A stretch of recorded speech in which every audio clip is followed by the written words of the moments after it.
All right, guys. So let me go ahead and first offer this piece of information for this topic. And that is this topic that we're looking at here is probably the most difficult that we've seen this year. It is definitely doable, it's something that's attainable. But I would expect that you'll have to spend some time here and probably have to watch this video a few times to get it. So as you're watching it, be mentally disciplined in the sense of if your mind starts to wander, stop, pause, think, write down, summarize. Make sure you're using all these study techniques and your preparation techniques, or else this will kind of go in one ear and out the other. And this being at the end of a section, it's at the end of the section not because it's least important. It's just that it took lots of understanding for you to get to the point of really getting what this is all about. And some students that don't prepare to last minute, they're going to consume this last minute or not at all, and it's going to be really rough for them. So make sure that you're digging into this. And this is something that me as a teacher, I see this more and more on AP exams. And so it's something that, unfortunately, with difficulty, its importance and even frequency on the exam is something that's showing up often. All right, so let's go ahead and get into 5.6. And this is actually applying the use of the cell membrane in signaling. So multicellular organisms, they're going to have to communicate through the cell-cell communication. So cell-cell communication, it's going to be done a few different ways. We looked at exocytosis. We also looked at different types of cells that are neighboring each other, peripheral proteins, transmembrane proteins. All of these are going to play into this section. Okay, so if we look at eukaryotic cells, we have two we're going to look at, or two categories, and that's animal cells and plant cells. So animal cells are going to be able to communicate with other cells, and they're going to do this by, through their cytoplasm to the other one's cytoplasm, and they do this, animals do this through gap junctions. So think of kind of a tunnel from one side to the other, but it's going to be next to another cell, and they're going to communicate through these kind of channel proteins. Plants are going to have something very similar, and they're going to have something called a plasmodesmata. So plasmodesmata, you can see the word here. Plasmodesmatas you're going to have in plants. Make sure that you have the difference in those two, where I could talk about one, and you may be even able to eliminate an answer choice on a test by knowing facts like that. So being able to stream that information from one cell to the next cell will cause the cell to possibly prevent injury. And so in plants, let's say that there is some kind of creature or maybe a fungus or something that is invading a plant. At that point where it's being infected, the neighboring cells are going to get the message that, hey, upstream or pretty close, we have this going on. And cells in plants, they create this kind of, they close off all those signaling locations to prevent any further damage. And that's why you don't have a fungus that oftentimes will kill away an entire tree. Instead, you'll have certain sections that die off. And this is a protective mechanism that plants use, and the plasmodesmata really facilitates its ability to survive those threats. So there's different kind of signals. We have long signals and we have local signals. What we've been looking at there is local signaling, and this is going to be done with certain things called local regulators. And they're going to travel short distances and a type of signaling that we call paracrine signaling. So paracrine is going to be a communication from one cell to the other cell, and those cells could be right by each other, or they could be in just the proximity. And they do this, and this communication is going to be not just self, that would be a type of autocrine, but more of like, hey, neighbor, this is going on, or it's time to divide. And growth factors, and is an example of something that's going to stimulate, maybe telling a cell when to divide. So here you can see some local signaling, some paracrine signaling. Those are synonymous, and you can see those vesicles. And yes, it is using exocytosis and is releasing that kind of chemical messenger that's going to communicate to these other cells. As a result, you will get cell change. So paracrine signaling is going to be pretty close. Think of a parent being close to their children, especially younger children, and correcting them. So more specialized local signaling. And so specialized, what we mean by specialized is here's kind of a different example than what we were just looking at, but it's still in this category of local signaling. With the nervous system, we have cell communication from a nerve cell to another nerve cell. Nerve cells are called neurons. And going from neuron to neuron, they're going to send a message that's going to be stimulated electrically, but then it's going to move down. And at the very end, where there's this gap, that's going to release neurotransmitters from this one to the next one. And those neurotransmitters going from this side to this side are going to send a signal that then is going to cause this to have an electrical response that's going to move down. And so you can think of that as a chain that moves through electricity all the way down to the very end where it's releasing a chemical, and that chemical, that neurotransmitter, is going to be received by the next one, which is going to then stimulate its electrical impulse to move all the way down to the next cell. So this synaptic signaling. So synapse is that area right here between those two cells where you're going to have that gap that's there. It's called a synaptic cleft or synaptic gap, where you're going to have that signal moving from one side to the other side. So this movement is going to have a triggered response.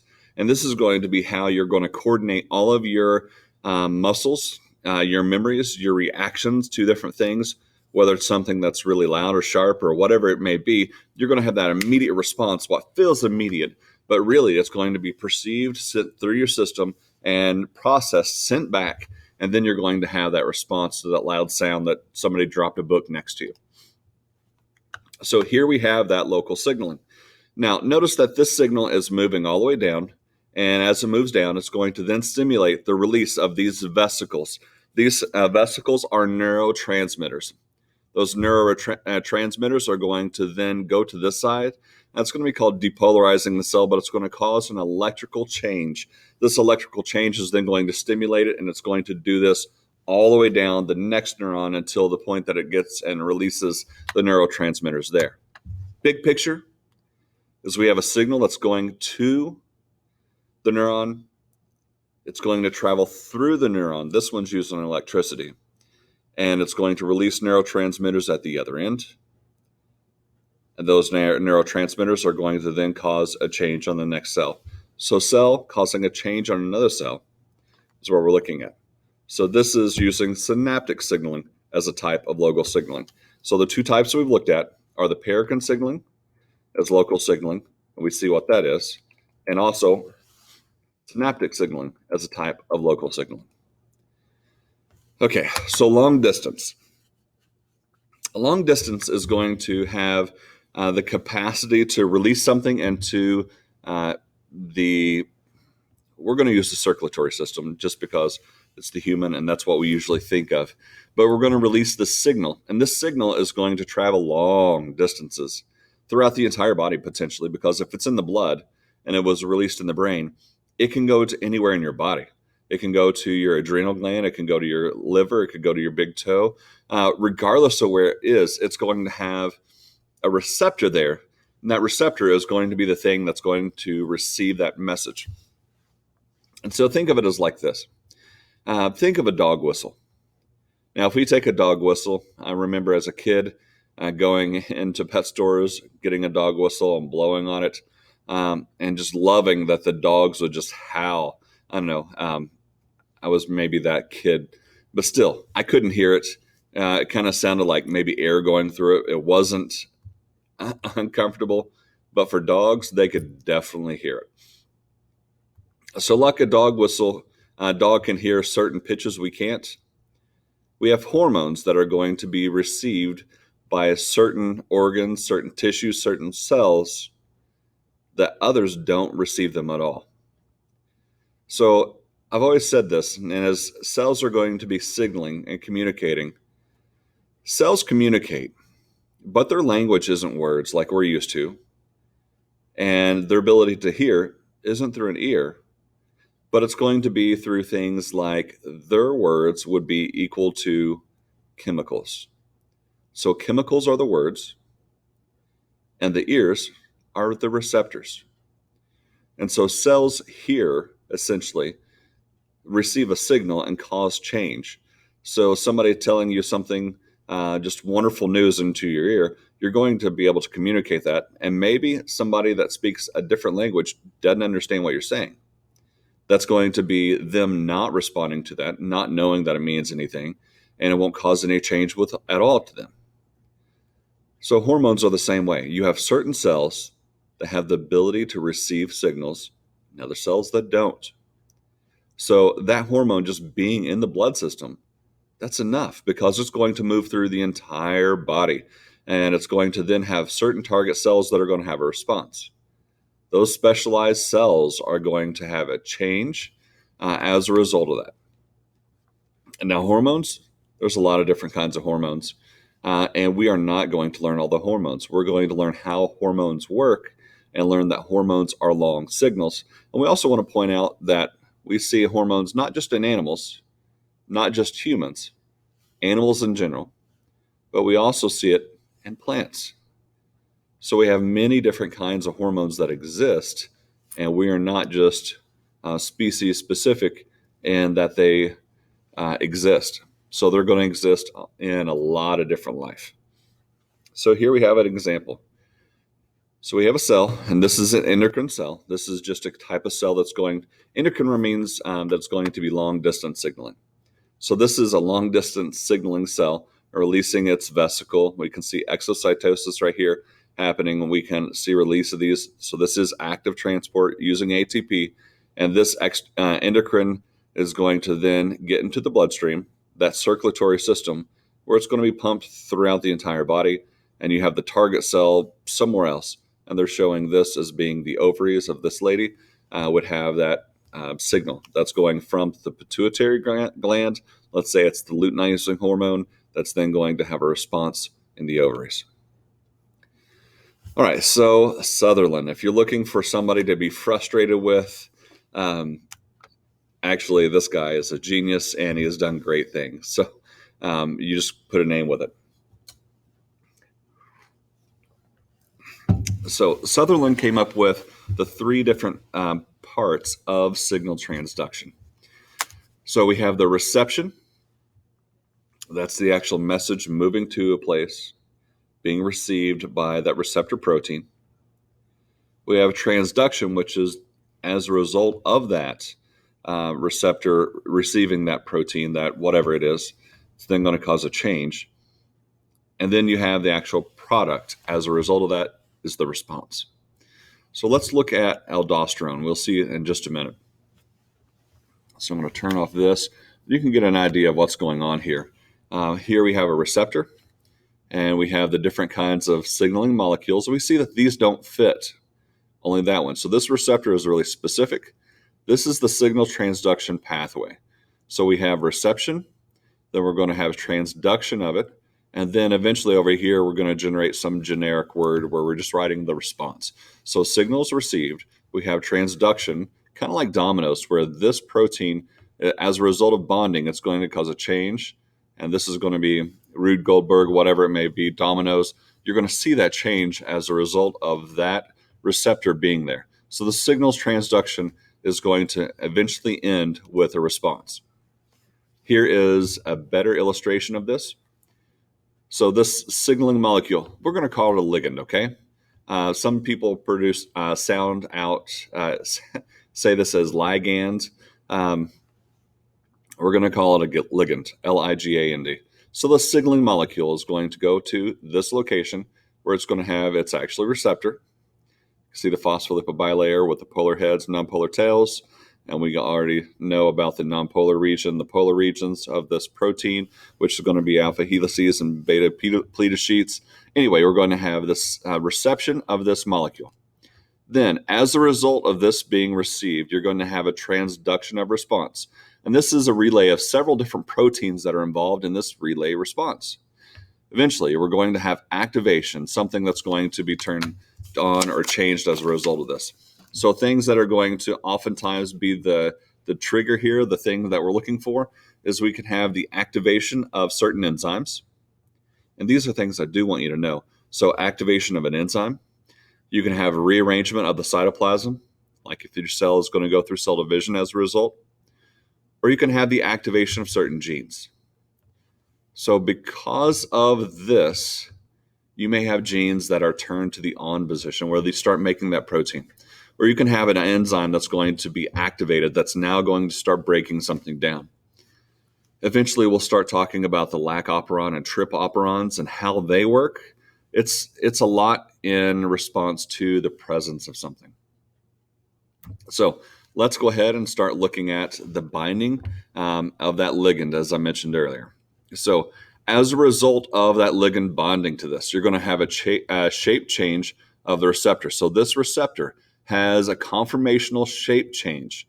So think of this being pushed down, and it's going to be like this. And as it moves in, it's going to then expand. And when it expands, you're going to have whatever was attached here that's going to change and cause those relay of events that are occurring. So those relay of events eventually cause an activation. So please stop. Summarize what is going on here. So pause me, and we'll come back to it in a moment.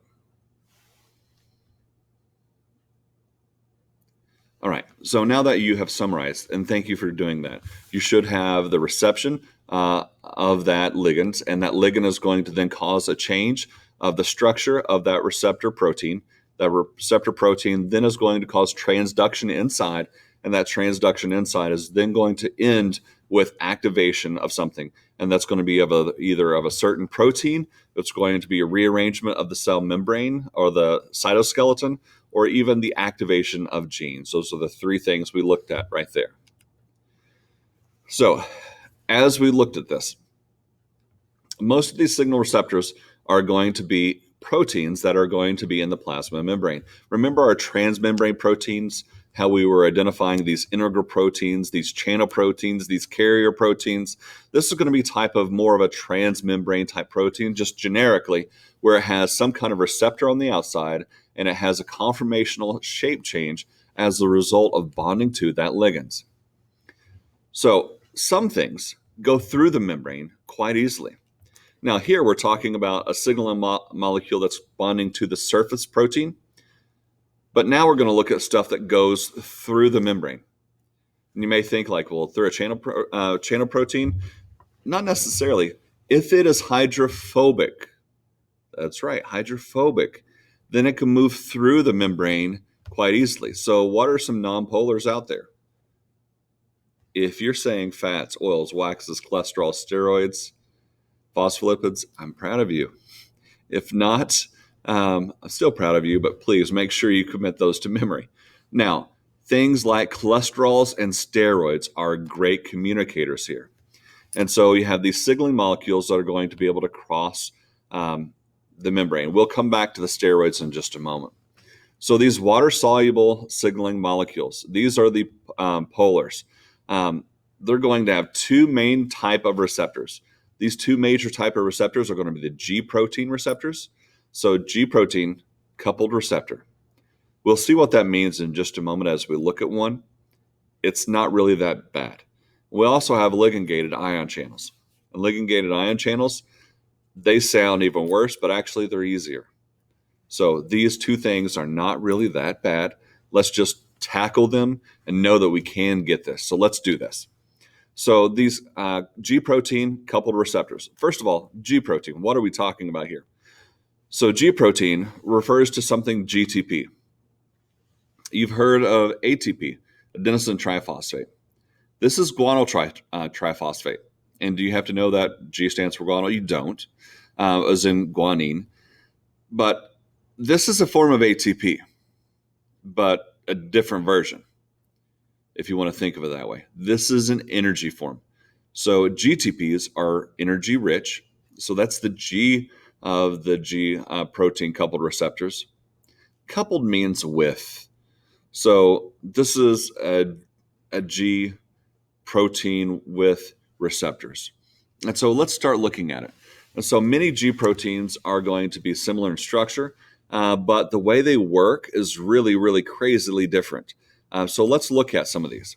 So here we have this ligand. So this is going to be the part that's activating it.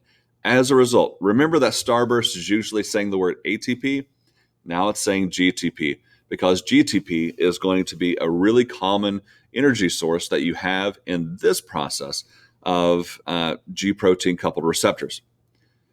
So you have activation of the G protein. This is going to then move along and being on just one side. This is a peripheral protein. This would be a transmembrane protein. So we have the signaling molecule. It's then going to cause a chain here, and this is going to then move over and affect this. Think of Rube Goldberg experiments where you drop a ping pong ball and eventually it goes through all of these crazy steps, knocking this over, rolling down this roller coaster, launching this. They're a lot of fun to watch. This is something like this in that it's exactness and also kind of one thing affecting another thing. So you have a ligand. This ligand is going to affect G protein, is going to be activated. So it wouldn't have been activated without the signaling molecule. So that's then going to then move across this membrane, and this GTP is going to have activation of this enzyme.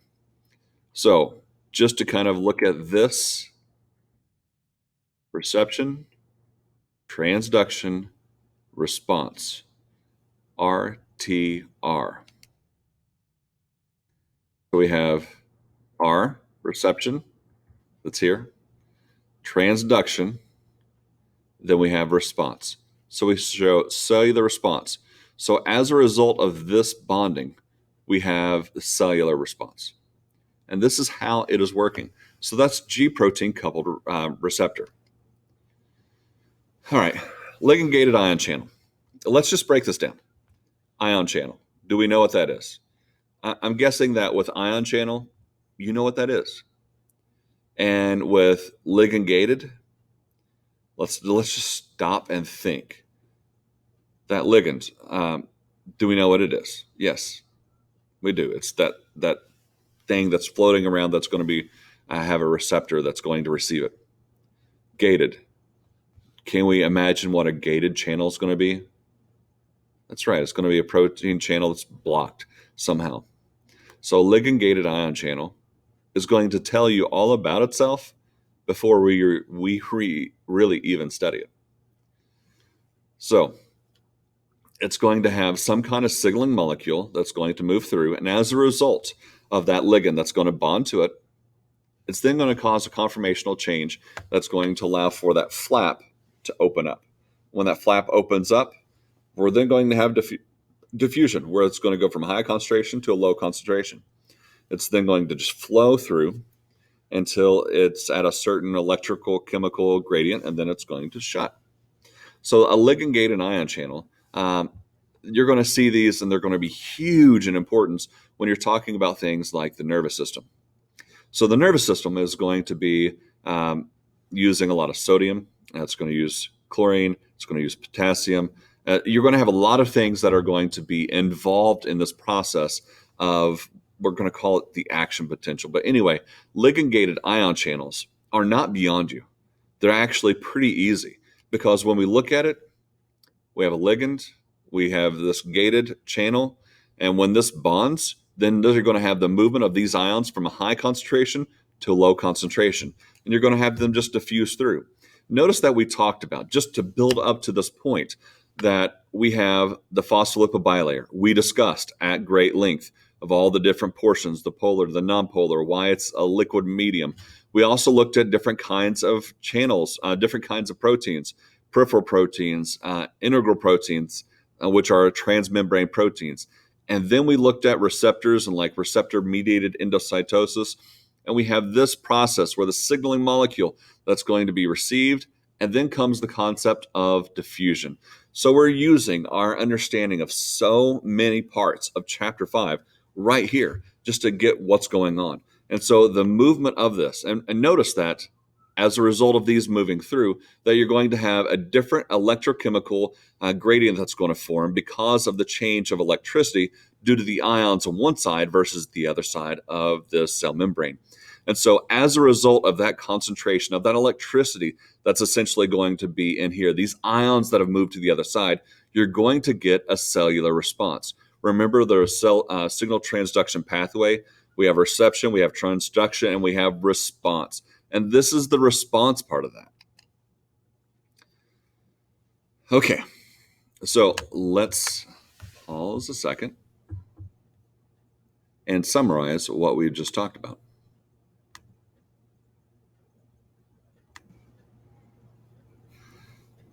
All right, hopefully you summarized that section. And let's go ahead and get into the process of intracellular receptors. Now, the word intracellular receptors, as you would guess, is going to go between cells. That makes it the intracellular part. So intracellular receptors are going to be things that are going to be hydrophobic in nature. And if you remember a little bit ago, we talked about the process of hydrophobics. That's the fats, oils, waxes, cholesterol, steroids, phospholipids.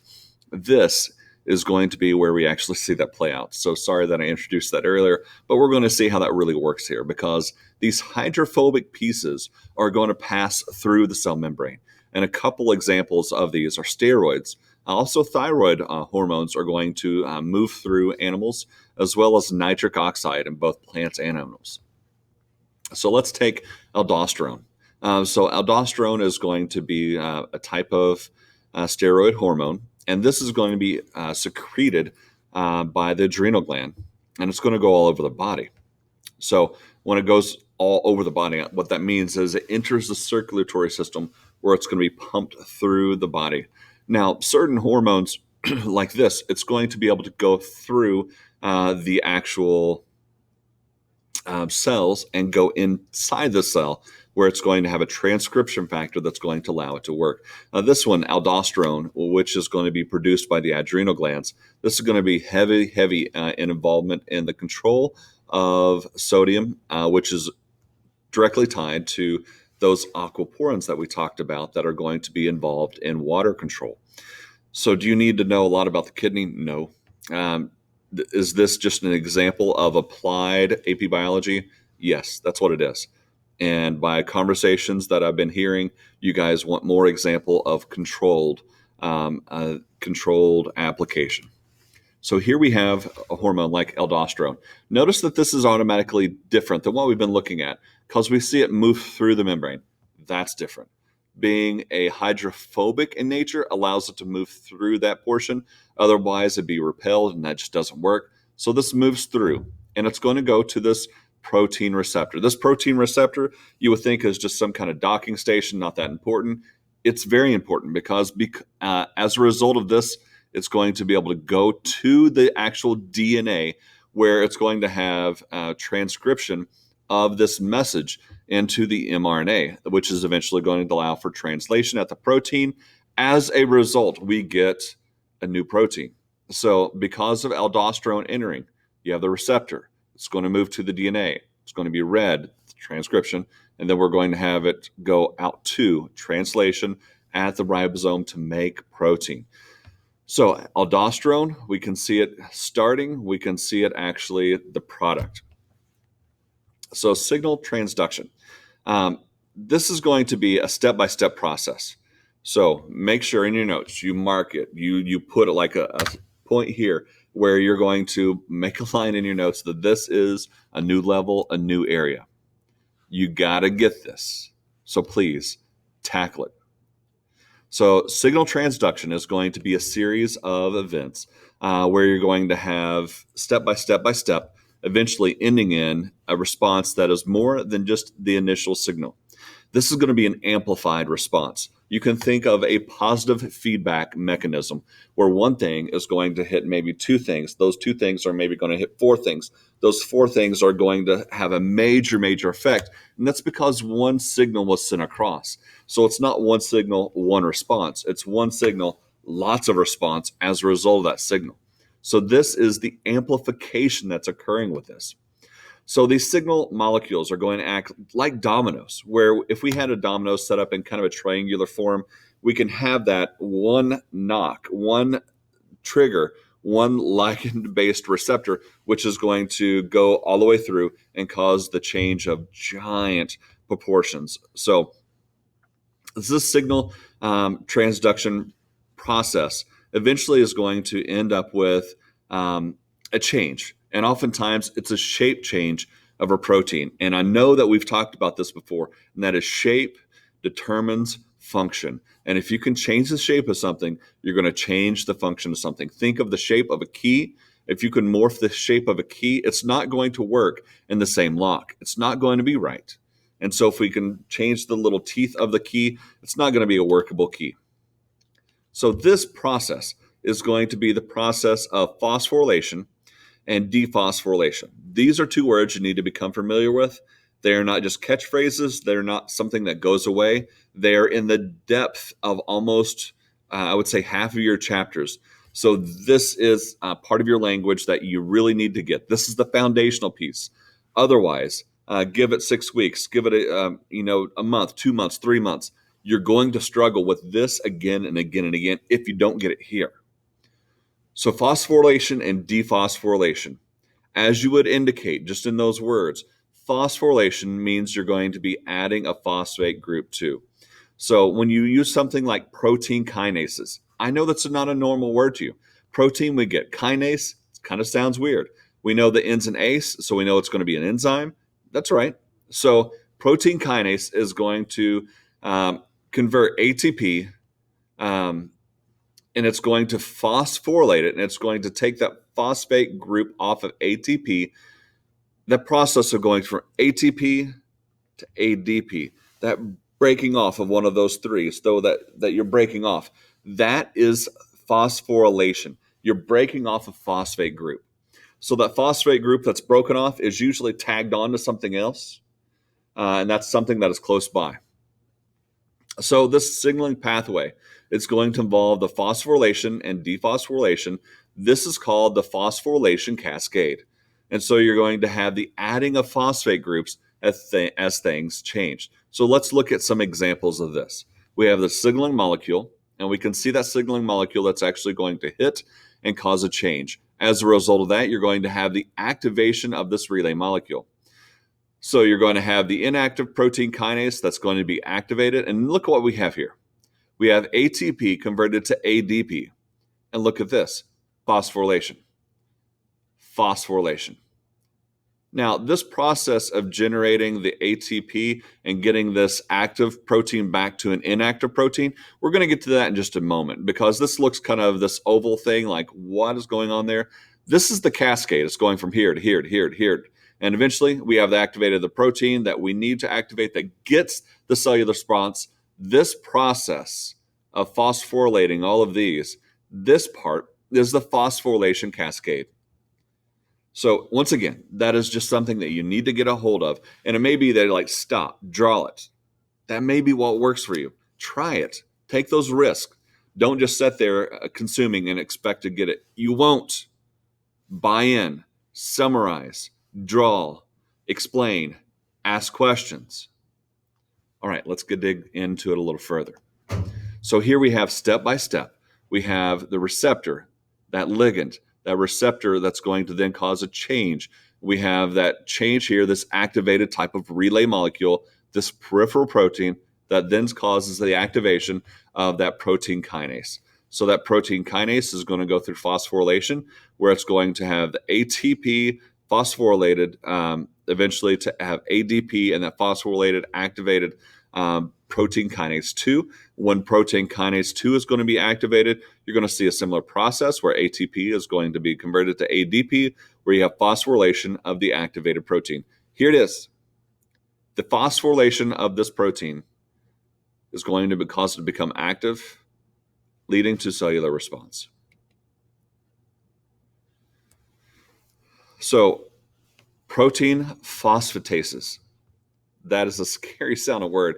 Phosphatases. If you take what it is, so phosphate enzymes working on the phosphate. Let's see what it is. And this is going to be a phosphate that's going to be worked on by proteins, specifically enzymes, leading to dephosphorylation.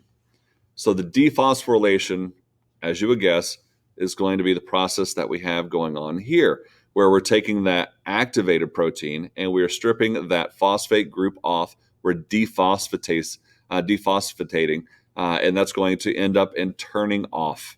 So the phosphatases, That's going to be how we turn off the signal transduction pathway. Otherwise, it'd be on and stay on and stay on and stay on. I mean, think of this. If you're wanting applied AP biology stuff here, what would happen if one of these mechanisms have a mutation? Where there is a mutation in the DNA that codes for one of these phosphatases.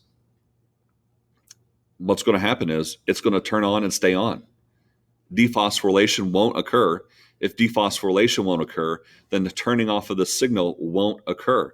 And the cell will probably have an overproduction of something. It'll be probably energy poor as it's going through these again and again. So you'll have over response of something.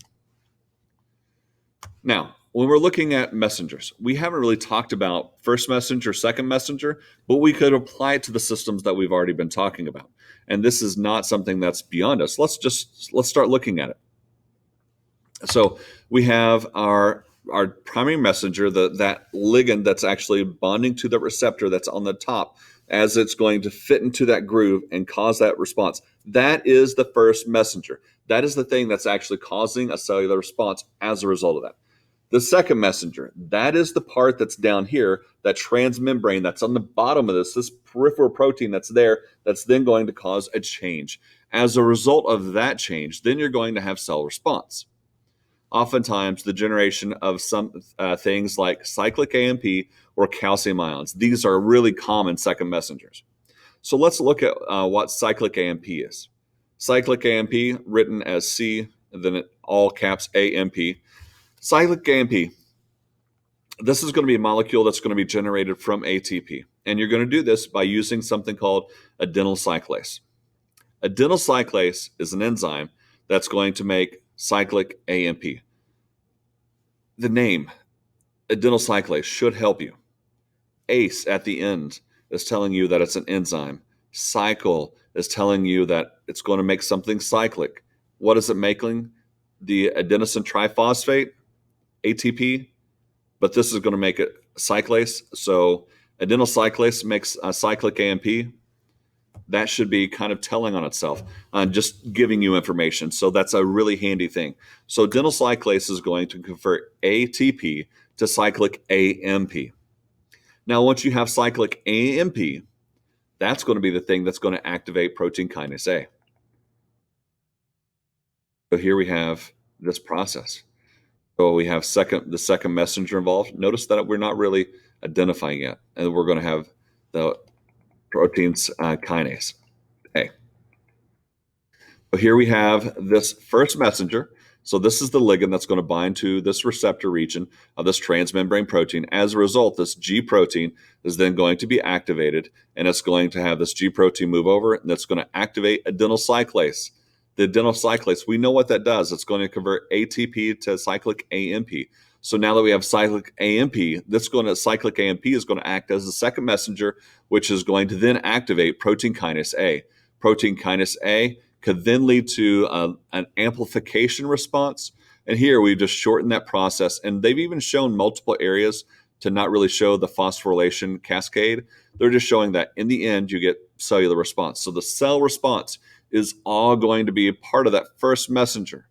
So first messenger, the G protein, the adenyl cyclase, the ATP generated cyclic AMP, protein kinase A to cellular response. Make sure you can draw this. Make sure you know what's going on here of the signal transduction pathway. It's a really big thing.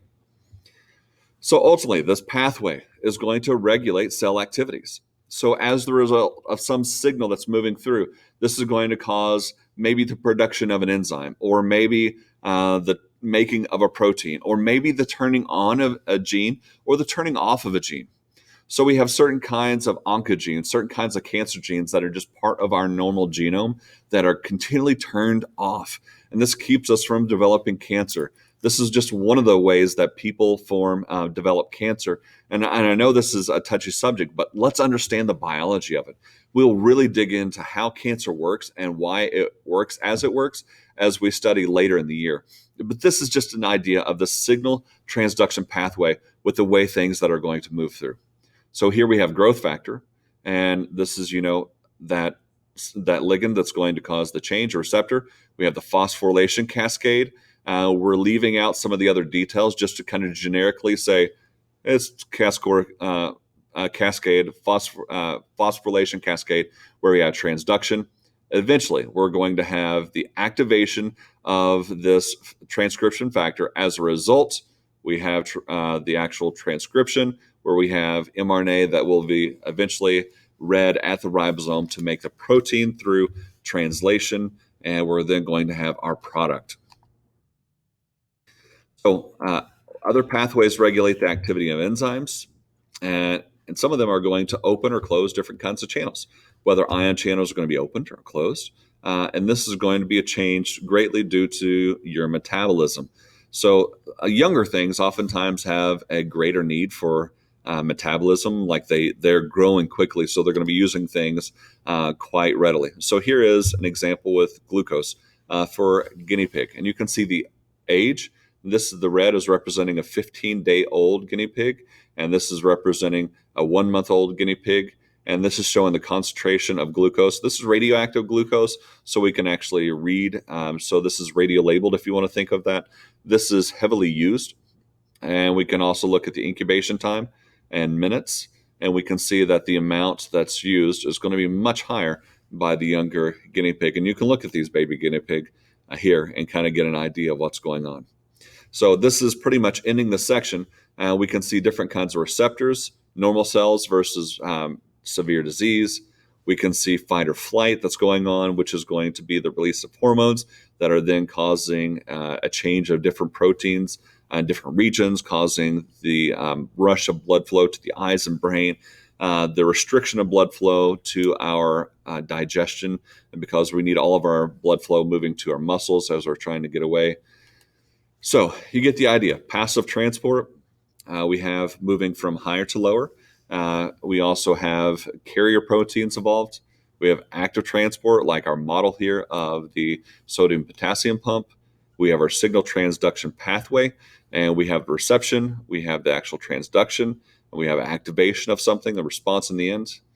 And we have all of that occurring in these plants that are showing these responses here. And we're showing this spray of water because it's going to cause the trigger of that response. All right, guys. So I know this was a deep subject. Make sure that you are getting what's going on here. This is going to probably take you watching this a few times, writing notes, summarizing, and digging in, and trying to get to the point of asking your own type questions. If you're getting to the point of writing your own questions, you're in a good place. All right, guys. I look forward to seeing you, and I'll talk to you later.